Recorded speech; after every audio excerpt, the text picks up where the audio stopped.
Activity number 5.3. What exactly are they doing in that? Like previous lecture, I have taken up the concept of hypertonic, hypotonic and isotonic solutions. So once again, let's have a look at it. It says about hypertonic solution. The next one, hypotonic solution. And isotonic is the last one. We have understood also about the difference between diffusion and osmosis. Diffusion means the passing on of movement of particles from a higher concentration to lower concentration. But if this passing on of particles from higher to lower concentration is moving across a semi-permeable membrane, then we call it as osmosis.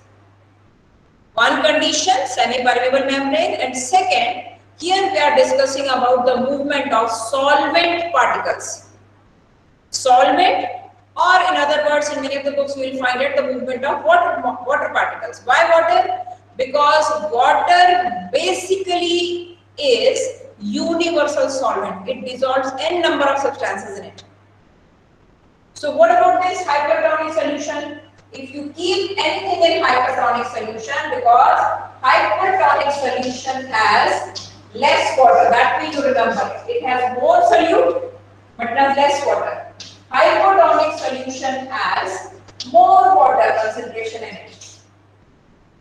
Alright? And then after that, if you are keeping a cell in a hypertonic solution, then in that case the cell will shrink and die. And in hypotonic solution, the cell will swell and die. Isotonic means the concentration of solute and solvent, they are as same as that of the cell. That means the cell has certain concentration and the same concentration is there outside also. So there is no net movement. No net movement of water. Movement of water. Therefore, the cell lives. As it happens in case of us, the cell basically survives because in human body, all the fluid that is present outside the cell is of course in isotonic phase. Now let's move ahead with understanding activity number 5.3, the A part of it. They are asking us to de-shell an egg, not after boiling. Keep the live cell and remove the shell by putting some dilute acid, maybe hydrochloric acid. This is going to dissolve the white shell, and what we will have is, we'll have cell contents and a thin membrane outside it. Now if you put this egg in water, what happens? If you are putting it in water, water is hypotonic solution. Definitely the egg will swell, and if you keep on putting in water itself, finally the layer will burst. The B part of it, what it says is that place the similar D shell egg in concentrated salt solution. That means you are keeping it in hypertonic solution. If you keep it in hypertonic solution, what will happen? It is going to shrink. You can see very well the size of the egg is shrinking down. So these two activities basically indicate if you keep a cell in hypotonic and hypertonic, what will be the effects. Activity 5.4 now. In activity number 5.4, what are they discussing? In 5.4 they are taking raisins, kismis जिसको हम हिंदी में बोलते हैं, or apricots in plain water and leave them for some time, and then place them in sugar or salt solution. Basically, first of all we have taken a resins and we have kept them. If you are keeping them in water, that means hypotonic solution, then it will definitely swell. This we can compare in our homes also. Healthy रहने के लिए घरों में मुनक्का भिगोया जाता है पानी में, या किशमिश को हमने देखा खीर में, it swell and it bursts because it absorbs water from surrounding. But if you are keeping it in concentrated solution, the reverse will happen. The water will start oozing out of the cell, moving out of the cell, and the cell will shrink. So these two activities basically are based on hypertonic, hypotonic and isotonic concept. Here after this we know very well that the plasma membrane is flexible, wherein cell wall is not. The pseudopodia we have heard in case of amoeba, that basically describes that plasma membrane is flexible, then only the animal is able to make pseudopodia or the false feet. Moving ahead with now the next heading, that is about the cell wall. Cell wall is the next heading we are supposed to deal with, and that is a rigid structure.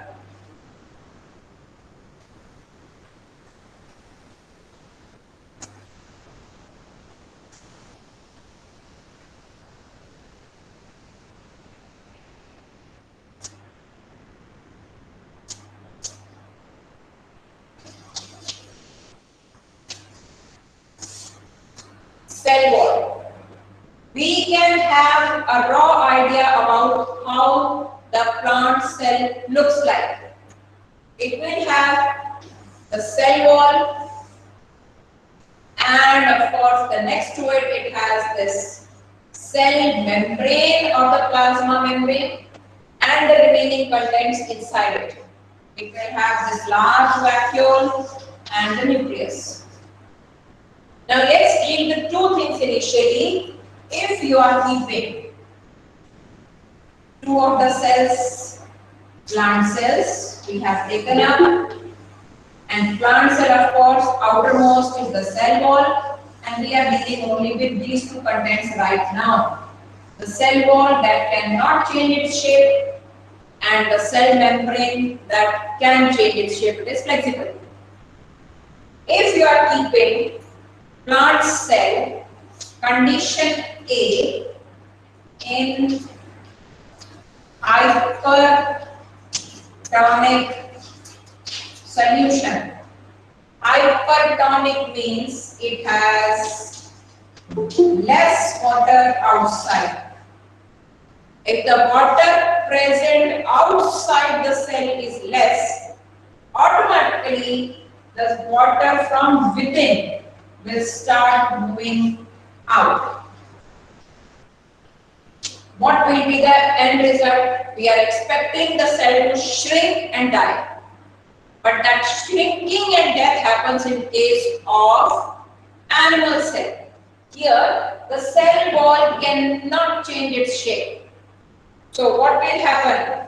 Only the plasma membrane along with its contents is going to shrink and move away from the cell wall. This is what is going to happen.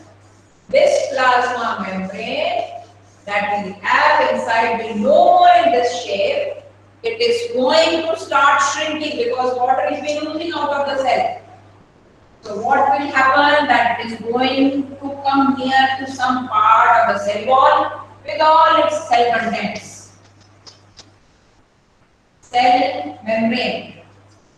This has of course shrunk and reduced in size and attached to some part of the cell wall.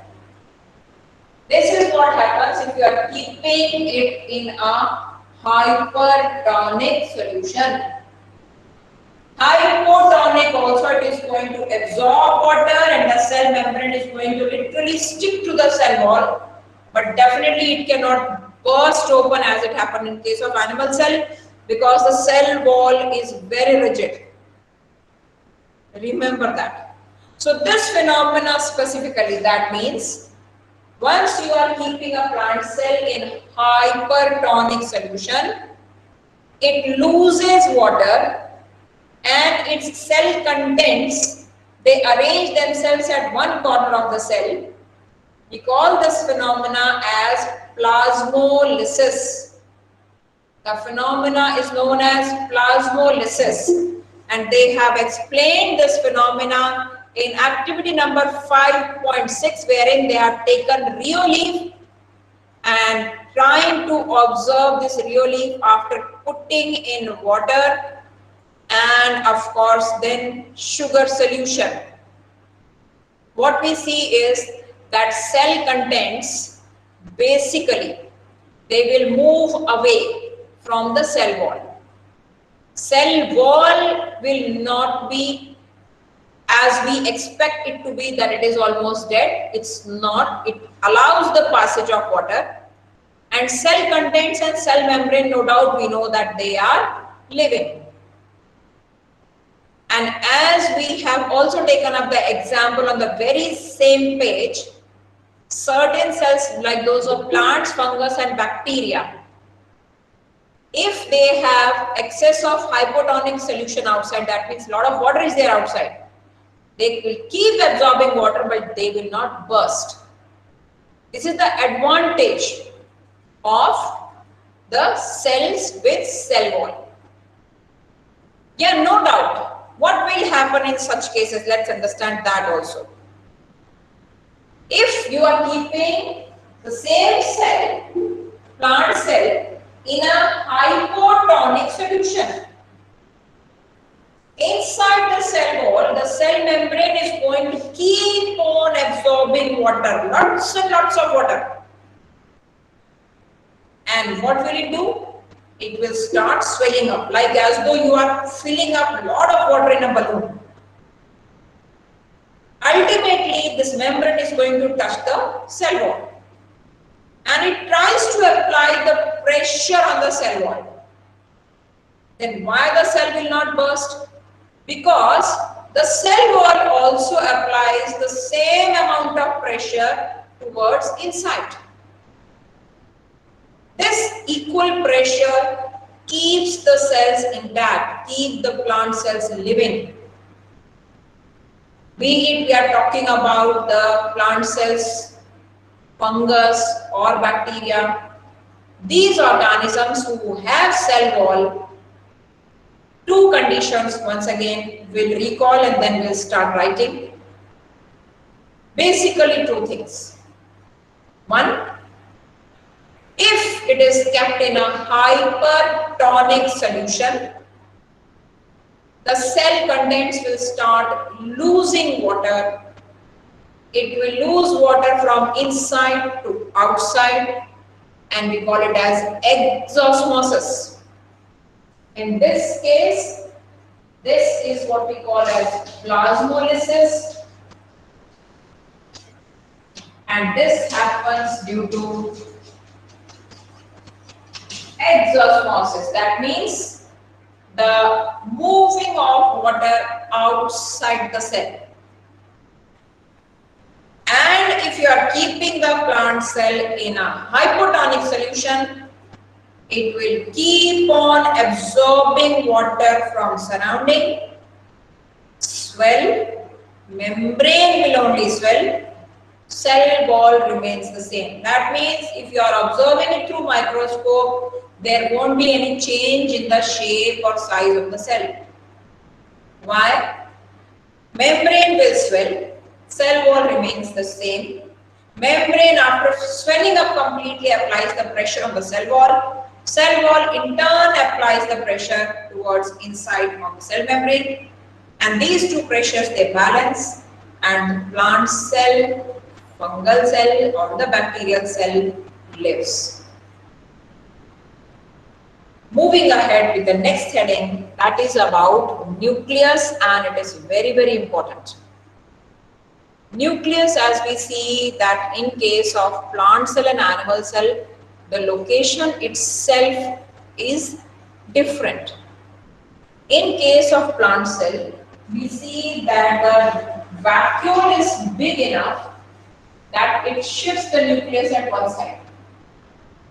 But in case of animal cell, the nucleus occupies the central position.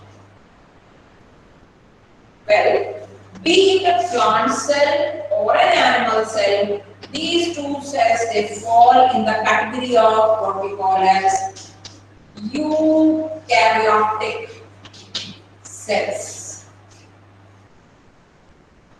Now, what are eukaryotic cells and what are prokaryotic cells? As the word itself indicates, karyon, Karyon, karyon. This karyon basically means nucleus.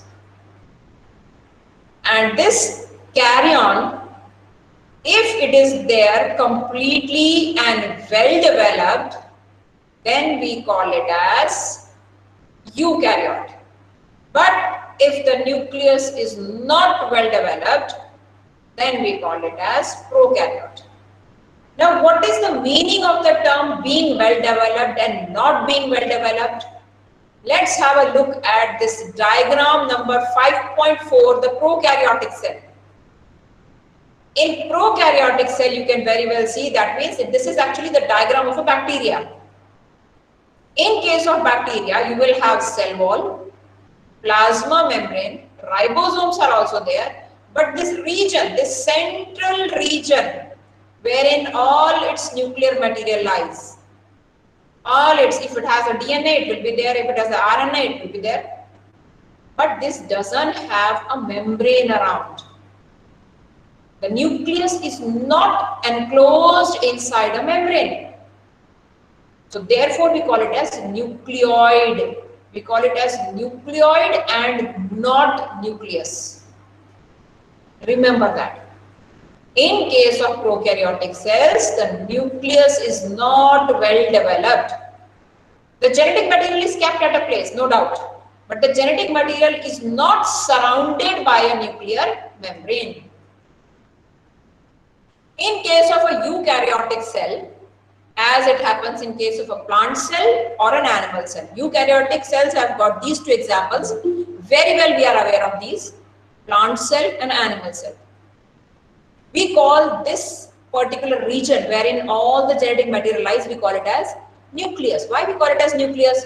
Because the nuclear material in that case is surrounded with membrane, a proper membrane, as we can see here itself in this diagram of a plant cell 5.6.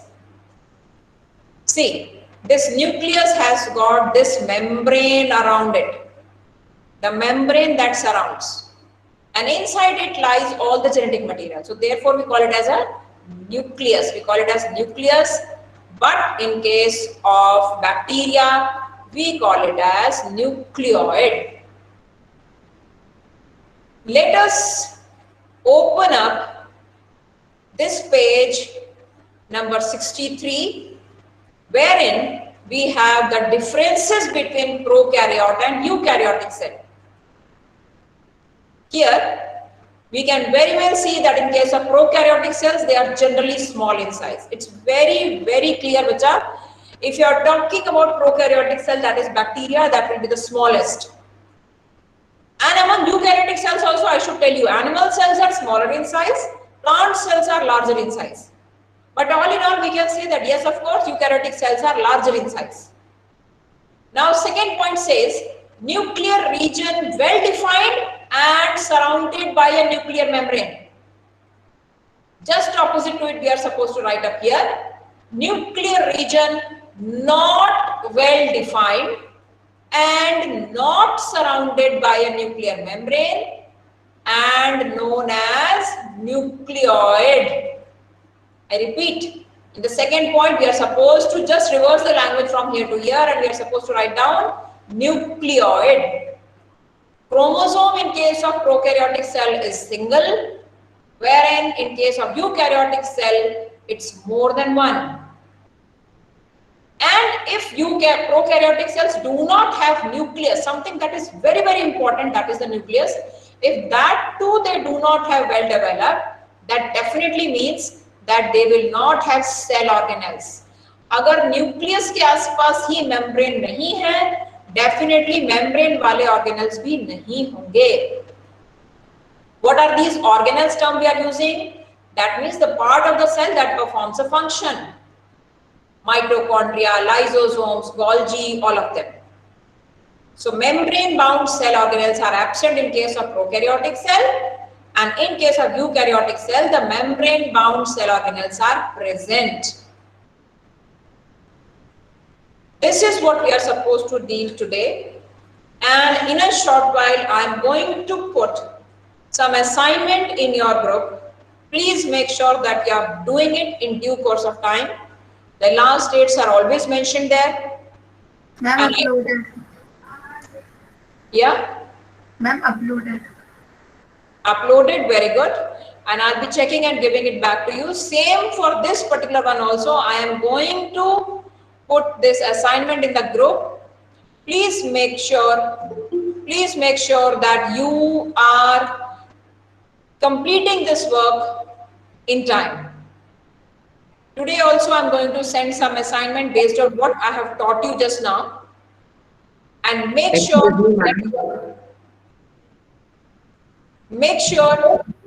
that it's been done. For school number 3 kids, I have put in WhatsApp group. The questions I'm going to put up in your WhatsApp group. So please make sure that you are winding it up and completing it in time. Make sure that the diagrams are always drawn with the help of pencil, neat and clean. This question is of a 2 mark and it is asked n number of times in the exam. The difference between prokaryote and eukaryote. And of course 2 mark question comes for drawing well-labeled diagram of bacteria. 3 major labelings there: nucleoid, and of course the cell wall and genetic material you may label as. And for drawing that diagram properly, half mark for each, and 2 mark question that is. So make sure that we are doing it in time and sending it. Learn it side by side also. Happy learning, kids. Excuse me, ma'am.